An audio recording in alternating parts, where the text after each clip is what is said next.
After the morning onslaught, I managed to drag myself to the cafeteria. As usual, Allie was nowhere in sight, and Corvin was at a table drowning in a sea of people. I felt sort of bad for him sometimes. He waved helplessly from within the throng before a guy twice his size jumped on his back, and the group erupted into shouts and laughter. I waved back, holding a laugh of my own at the way he flailed. It was like watching a turtle that had fallen on its back and couldn't get up. Nora, over here! I made my way away from Corvin and over to Elliot and Danny's table instead. Sorry, boo. I had been adopted somewhat into their group.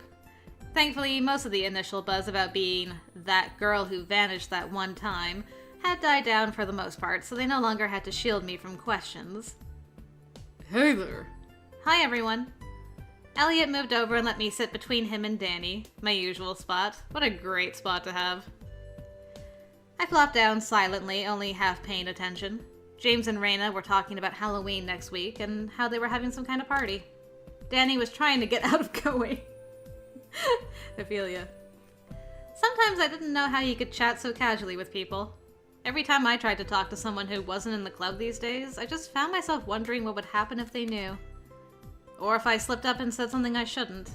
What would happen then? And when my mind ventured down that road, I thought of Spencer. I just wondered... Nora. I blinked when I realized Elliot was leaning close, watching me. Wow, you're seriously out of it. Everything okay? Oh yeah, I was just thinking. Well, yeah. It took me about 5 tries to get your attention. What's on your mind? Just thinking about things. Things? Sounds mysterious. What kind of things? Things I can't talk about here. I don't know. How much do I want to share with you, Elliot? You're not exactly my guy. Not this time. You know what I mean? I'll just say Halloween. Who isn't thinking about Halloween? Halloween? It was the first word to come to mind, probably because of the conversation going on next to us. Oh, yeah. Halloween. He lowered his voice and leaned a little closer. I couldn't help but stare at the little fangs that flash into view every time he spoke. Stop. Even if it was Elliot, vampires were still sort of intimidating. Oh yeah, I can actually see it now that you mention it. Halloween isn't too bad. Things don't really get crazy until sundown on the 31st. That's when Samhain starts. Alright, I'm gonna read about that. Let's see, Samhain. Where art thou, Samhain? There we go. Samhain starts at sundown on the last day of October. Don't know much about it as a holiday beyond that. It's an old one that has pagan roots. But apparently, Samhain starts up some kind of serious paranormal activity because of planetary alignment or the position of the Earth in relation to the Sun. It's much worse than Halloween, but they also overlap, so... I don't know. Weird times. What times we live in. Weird times. Either way, next weekend is going to be interesting. It pretty much always is. Allie seems kind of busy with things relating to that. Well, it can get kind of hectic this time of year. There are some people out there who like to take advantage of it. Don't worry about it, though. We're already used to this sort of thing. If you want, I can stop by your... What are you two talking about? Elliot was trying to make a play, Danny. Danny had leaned over, resting his chin on his hands as he grinned at us. Anything interesting? Oh, just Halloween. I realized everyone at the table was listening now that Danny joined in our conversation. You know, parties, and candy, and weird costumes. And nothing at all supernatural or paranormal. Nope. No illicit conversations going on over here. I'm not going to let you off the hook regarding the party, Danny. I'm sorry, but it doesn't matter how much you badger me. I already promised to help out around the neighborhood this year. Every year. You do that every year. You've never made it to a single party. Sorry. It's kind of become tradition. Elliot, you coming this year then? Sorry, I agreed to help Danny this year. With the neighborhood, thing. Wow, smooth, Elliot. Oh, Nora, you should come at least. It's a costume party. It's going to be fun.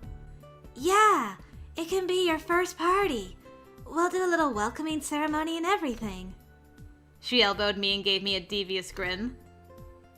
Unless you're also helping with the mysterious neighborhood thing. Something about how you say welcoming ceremony makes me think I might want to skip out on it. Yeah. Come on, we'll be nice. I'm actually not a big fan of Halloween anyway. Not into scary things, really. Especially these days. You guys are all so boring. This is one of the last big parties of our high school year. Sorry. I doubt my mom would let me out of candy duty anyway. She always likes handing it out. Or watching me and Spencer give it out while she supervises. I moved my chair back and stood up, thinking I would head to the library. I just couldn't relax there. I had too many other things on my mind. You're leaving already. You haven't even eaten anything yet. This is why you're always so pale. Sorry. I have some reading to do, so I'm heading to the library. And this is why Allie calls you a bookworm, I hope you know. Anyway, tell your brother he's invited to the party. I've been called worse. By Allie, even. Lots of times, actually. And you can tell Spencer if you want. I doubt he'd accept the invitation if it came from me. Man, you two really don't get along. I shrugged. Fine. I'm going to totally convince him to come. Good luck! I waved and quickly left the cafeteria. Danny and Elliot were incredibly sweet guys, and their friends were really nice and welcoming. I really liked them all, but it could be a little overwhelming for me, especially when I already had a lot on my mind. I thought about going back out to the club room, but decided I'd actually rather go to the actual school library. With normal books. No magic. I just wanted to pull my head out of the paranormal and back into the real world for a while. I'll drop some things off in my locker first, though. As I was fiddling with the lock, I realized someone was standing at a locker just a few doors down from mine. I glanced over, stomach sinking as I recognized who it was. Kara. I tried to dump my stuff quickly before she had time to notice me and make a snide remark.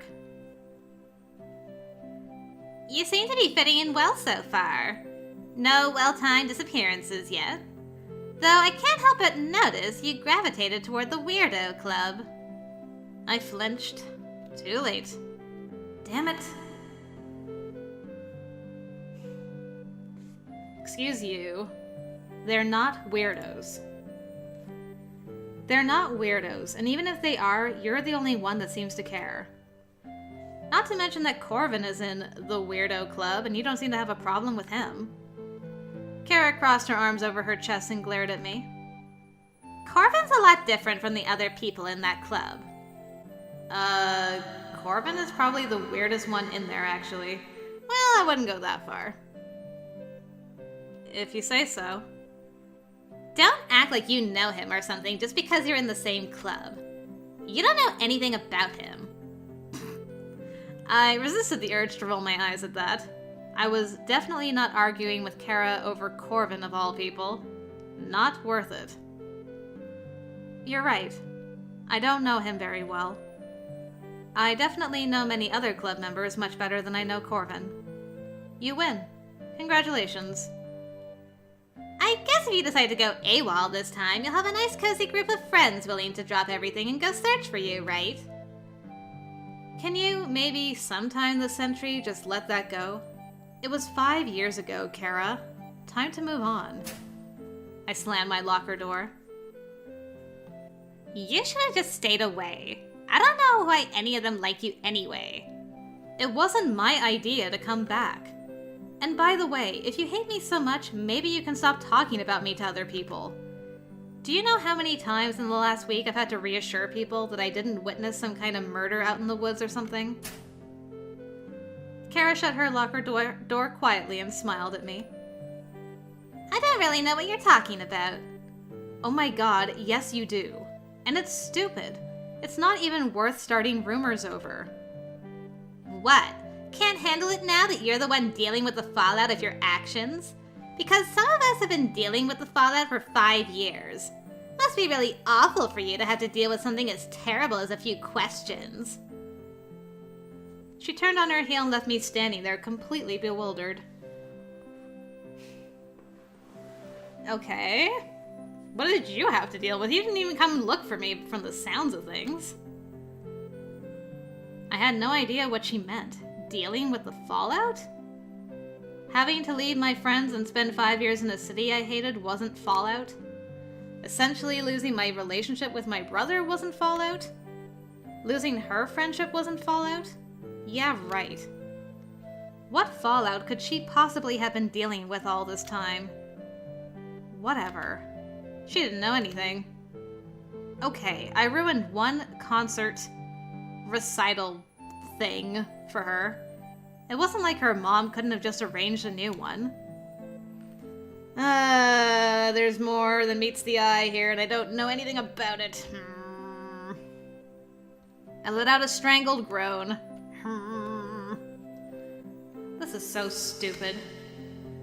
I didn't know if it was comforting or just annoying that even magical teens had to deal with this sort of nonsense. I grumbled to myself almost all the way to the school library. I was nearly there when flicker of movement wiggled at the corner of my eye, causing me to pause. It was impossible to catch sight of it, whatever it was. Every time I turned, it vanished. At first, I thought I might have been tired, but rubbing at my eyes did nothing to make it go away. I caught sight of it again and whirled around. It was gone. But this time I thought I heard a muffled meow? A cat? Whoa! It's a spirit cat. I wasn't sure what one would be doing at the school, but sure enough, down at the end of the hall was a strange, blurry cat-shaped wiggle melting into the shadows. I almost missed it, but as I watched, a little piece of shadow separated from the rest and slinked its way toward the stairwell. Looking at it was a bit like trying to look at an out-of-focus photo. I rubbed in my eyes to no avail. How strange. What is that? Glancing around to make sure there was no one else nearby, I started after it. The slinky, stealthy movements were definitely cat-like, but the way it blended into the shadows was not at all normal. Maybe it's a ghost cat? I stood at the bottom of the stairs and looked upwards. It was slinking up to the 4th floor. Of course, because where else would something creepy and out of the ordinary go in this school? I wasn't sure if I should keep following or just leave it be. Go tell someone else? Follow the cat? Forget it. Well, we're kind of accident prone on this one. Sticking our nose in places.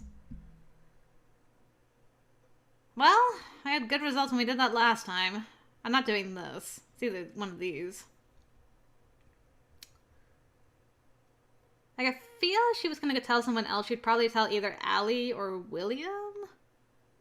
Which is not really my goal, so let's follow the cat. I thought about going to get someone else, but who?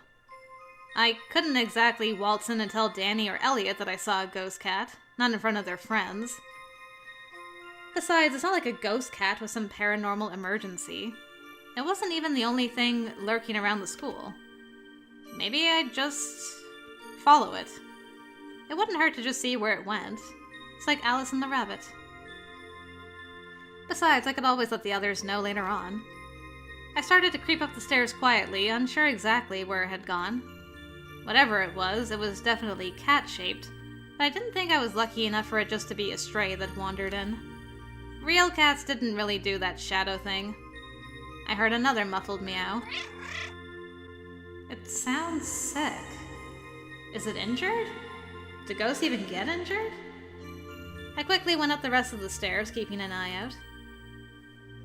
As I reached the top, I saw its black shape vanish down a corridor. Music changed. I did hesitate. Briefly. I mean, no one goes down a creepy hallway without at least pausing to think about it a little. But even a ghost cat was just a cat.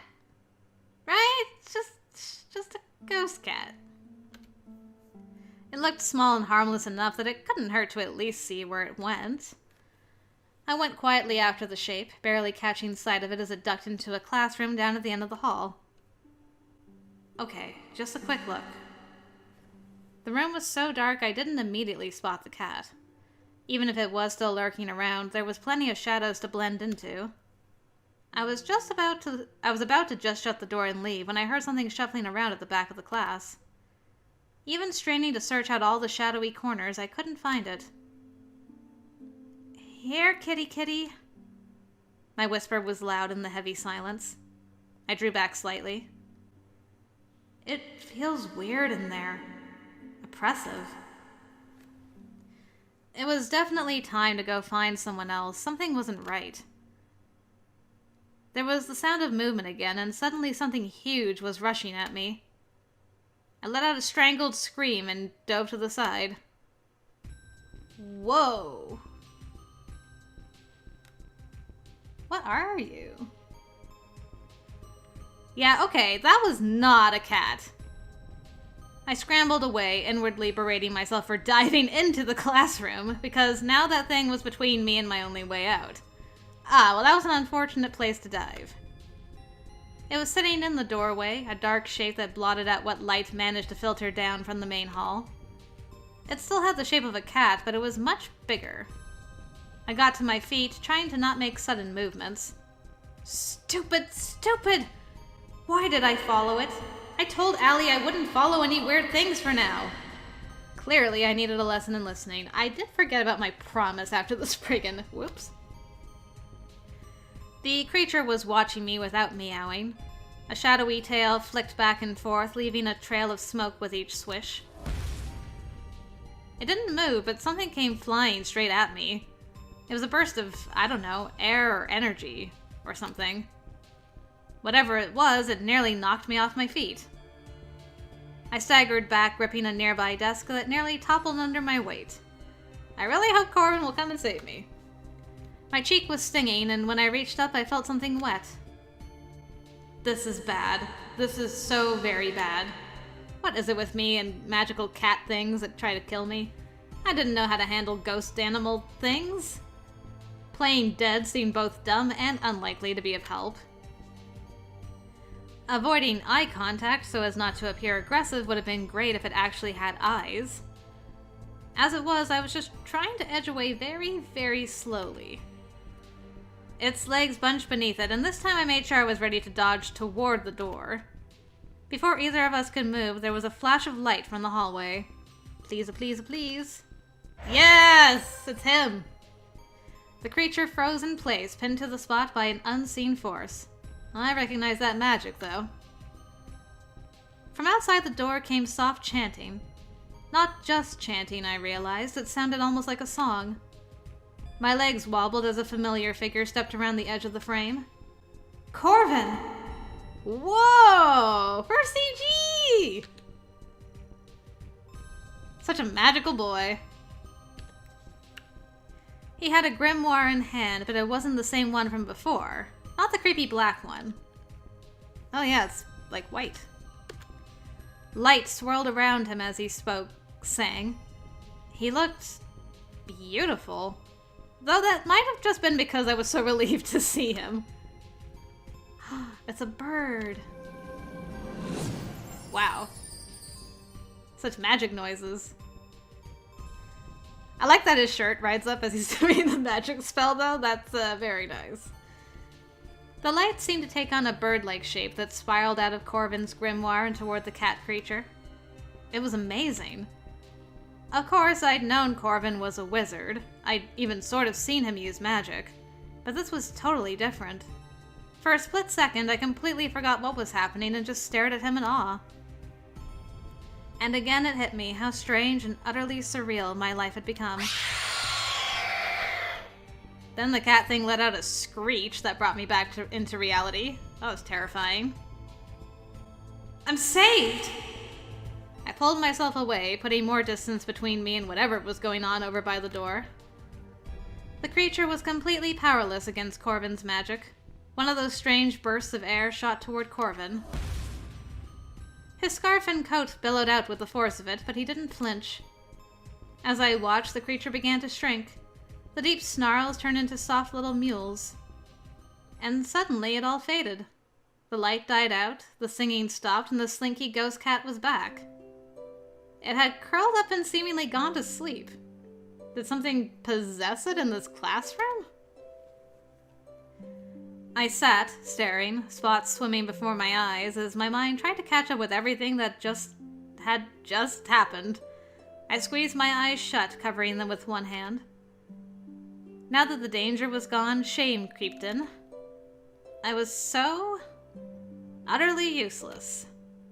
Why did it feel like all I could do was get into trouble, then cower in the background while someone else took care of the problem? Nora, it's okay. You can open your eyes. I let out a long, shuddering sigh, more frustration than fear. But Corvin wrapped his arms around me and held me tightly. Aw, thank you. I tensed at first, then relaxed and leaned against him. It's okay. It's over. What just happened? My voice was muffled against his scarf. I looked over his shoulder at the little black thing. It was still curled up and looked, for all the world, like an odd little kitten sleeping peacefully. It's sleeping for now. I pulled away from him and peered more closely at the creature. What is that? It's a secret. I gave him a scathing look. A secret? Really? I let out a huff of annoyance. After all that, he wasn't even going to tell me what it was. Fine. I guess I shouldn't be surprised, but it was still frustrating. This is why I went after it in the first place, because you keep your secrets all the time, man. Corvin laughed quietly and gave me a gentle squeeze before he pulled away again and smiled at me. No. It's actually a secret that used to belong to someone. Sometimes they get lost and a bit confused. Don't worry. This little guy was just looking for its owner. I'll take care of it. Oh, I see. Wait. Like, a real secret? That thing? That's right. I don't think I've ever seen a secret, much less one that looked like that. When things like this get separated from their owners, they fall into a class of beings called Ori. This one just absorbed some bad energy and gained a more solid form. It's not uncommon. Okay. Whoops. No, hold your horses. I just want to read my journal. I want to read about secrets. And the Ori, maybe. Let's see. No. There we go. Ori are a class of cryptics that seem to be made of some kind of psychic energy. Ori start as part of a person. Either their thoughts, dreams, or even their aura. They're like pieces of a person's soul that can separate from them and gain a sort of semi-awareness of self. They are somewhat troublesome and can absorb miasma, becoming dangerous enough to attack and harm people. Interesting. He gave me an appraising look. I'm surprised you could see it. Not everyone can. We've established I have very good eyesight. That's pretty unusual. While I couldn't see it completely clearly before, it looked like a blurry cat-shaped shadow. Fortunately, secrets this small aren't usually that bad. I'm just glad I got it before Samhain. The magic overflow can stir up stagnant pools of miasma, And these guys like to get caught in that. I have no idea what any of that means, but okay. Corvin scooped up the little kitten secret and tucked it gently in the crook of his arm.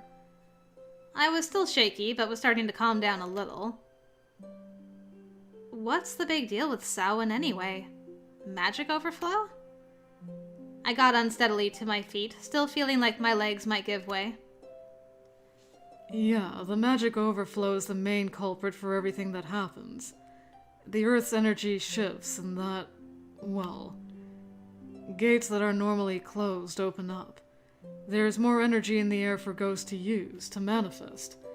A lot more paranormal activity than usual goes on. And stagnant pools of miasma get stirred up. Yeah. Allie mentioned some of that. The main thing is that it's dangerous. For humans, for weaker spirits. Even for people like you. People like me, huh? Well, that's good to know. I realized he was standing a bit strangely and narrowed my eyes. Why are you holding your shoulder like that? Did that thing hurt you when it attacked? Come to think of it, he also looked a little pale. No, I'm not hurt. Using magic can actually be a bit physically exhausting, that's all. He lowered his shoulder, rolling it carefully as he grinned at me. I'm fine, see? You're the one with a cut on your face. You need to have that treated, by the way. I wasn't sure if I believed that excuse. Exhaustion didn't make you hold your shoulder like it was injured. But short of ripping his clothes off and checking him over, there wasn't much I could do. We weren't that far in our relationship yet. And I was pretty sure our relationship hadn't progressed to the point where my ripping his clothes off for any reason was appropriate. Yay, I wasn't the only one on that train of thought. Not that I had entertained the idea in any fashion. Gah! Abort that mental image right now! Abort! Are you sure you'll be alright? I will. I've done this before. But it looks like I'll have to postpone our study date for this afternoon.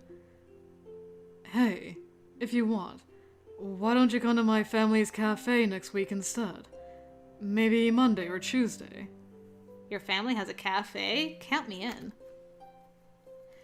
I wasn't sure how we'd gone from getting attacked to planning a date. Well, you were going from getting attacked to ripping his clothes off, so this is at least a shorter step than that. Oh. Will that be okay? Sure. I'll treat you. I owe you for helping me find this guy. He's one of several that have been lurking around, but I'd never quite been able to catch sight of him. You helped me catch him before something really bad could happen. Well, it's not like that was intentional. I wasn't sure what Corvin's definition of really bad was, but the fact that we'd both gotten hurt was probably bad enough. But at least the problem seemed to be solved for now. I started for the door, setting a hand on his shoulder as I passed. I still didn't believe him about it being fine. Come on. I can't believe it got you in the face. I'm really sorry I didn't get here sooner. It's not a big deal. I've had way worse injuries than this. I'll slap a bandage on it and it'll be fine. No, you need to have Velos take a look at it. Yeah, it's not just the physical damage. I'm sure there's something supernatural about that cut. You might want to get cleaned out. Velos? Why? He's a wizard too, you know. He knows some good healing spells. He'll be able to remove any traces of miasma that might be lingering. Besides, you're too pretty to let something like that turn into a scar. Yeah, ignoring that remark. Miasma again? In my cut this time? What even is that? Miasma or whatever. Negative energy. It tends to gather any place where there are a lot of humans.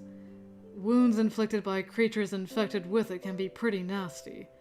even if they seem small. You don't think our brother got miasma in his eye, do you? Negative energy? He got scratched across the eye by a thing? What if it's miasma? Gotcha. Gonna make a definite note of miasma. Now I'm wondering. Now you got me pondering and wondering. Let's see. There we go. Miasma is type of negative energy. Miasma is sort of like the remnants of bad emotions and thoughts. These sorts of things slough off of people constantly, and they gather together in pools anywhere that typically has lots of people. Because it's made of negative things, it's pretty dangerous and can cause all sorts of trouble if it gets absorbed by cryptics of any kind. People who get infected with it can apparently die from it.